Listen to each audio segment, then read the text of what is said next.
Hello friends, my name is Shekhar Saxena. In this video, I am going to explain how the whole world is connected via internet.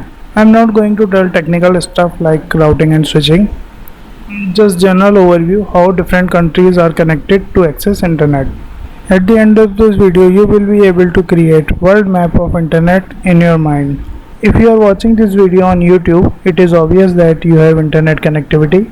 Maybe you have some questions in mind about internet, and if you don't, just think about these questions. Number 1, who provides internet to your ISP?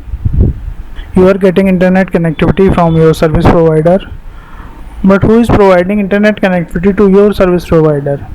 How your service provider is connected with internet or rest of the world?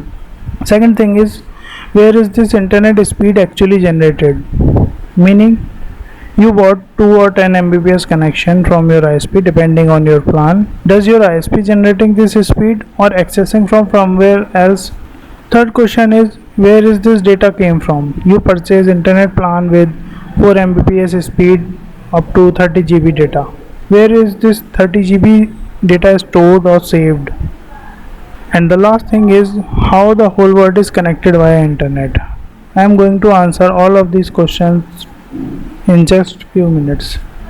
First question is, who provide internet connectivity to your ISP? There are 3 levels of ISP: tier 1, tier 2, tier 3. Tier 1 ISPs are backbone of internet. Tier 1 ISP have huge bandwidth and direct connectivity with other areas of the world or internet. Tier 1 ISP in one country or region connects with tier 1 ISP of other country. Now the question is, how two countries can be directly connected with cable? These tier 1 ISPs connects with submarine cable or undersea cable. Fiber optic cable is placed under the sea to connect different tier 1 ISPs. Points or location where these tier 1 ISP connects are called landing stations. 99% of the internet is connected via submarine cable. For example, as you can see, submarine cabling stations in India. India have 10 cable landing stations. These landing stations connects India with other part of the world in terms of accessing internet. Every landing station have one or more submarine cable connected. Now who is maintaining or managing these cabling system? Every submarine cable could be owned by one or multiple companies and organizations depending on the distance covered by the cable. We can see example of Bharat Lanka cabling system. There are only 2 owners of this submarine cable because this cable have only 2 landing points. BSNL and Sri Lanka Telecom bearing expenses of this cabling. On the other hand, if we see AAE1 submarine cable, you can see many owners of this cable because this cable covers a long distance. So multiple tier 1 ISP from different parts of the world bearing expenses of this submarine cable. Now you might be thinking about thickness of cable running under sea, how these cables are placed.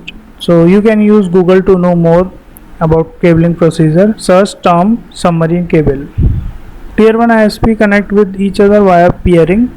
Peering means they do not charge each other for data transfer. Or we can say data transfer between tier 1 ISPs is free. But they may have to pay for peering agreement. It's basically depend on their business agreement. If tier 1 ISP don't charge each other, then how they are earning? They earn from their customers, which are tier 2 ISPs. Tier 2 ISP buy transit service from tier 1 ISP or can have peering with tier 1 ISP or with other tier 2 ISPs to connect with internet or other part of the world. We are using 2 terms here for ISP connections, peering and transit. Peering meaning data transfer is free between ISPs, and transit means both or one ISP have to pay for data transfer. Although tier 2 ISP can also have peering, tier 3 ISP are generally directly connected with customers and buy services from tier 2 ISP. In short, tier 1 ISP create or build connectivity, tier 2 ISP pay to tier 1 ISP, tier 3 ISP pay to tier 2 ISP, or customers pay to tier 3 ISP. Third thing is, where is this data came from? Data is actually the amount of information you are providing, accessing or saving via internet. For example, I have created this video and uploaded this video on YouTube.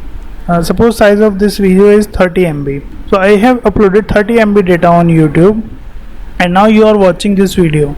Depending on the quality in which you are watching this video, actually downloading 20 or 30 MB data. If 100 people watching this video, then the 2.92 GB data is being downloaded.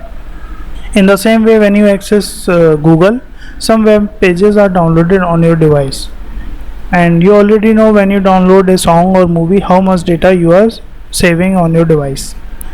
You buy an internet plan, your service provider allows you to download or upload certain amount of data within a limited period of time. It's up to you how fast or slow you can spend that data. Now you know what is internet. Countries are connected by backbone internet network created by tier 1 carriers or ISPs. Then they distribute connectivity and bandwidth to regional service provider, also known as tier 2 ISPs, which can be available for us or end users via tier 3 ISP. That's all for this video. Have a nice time.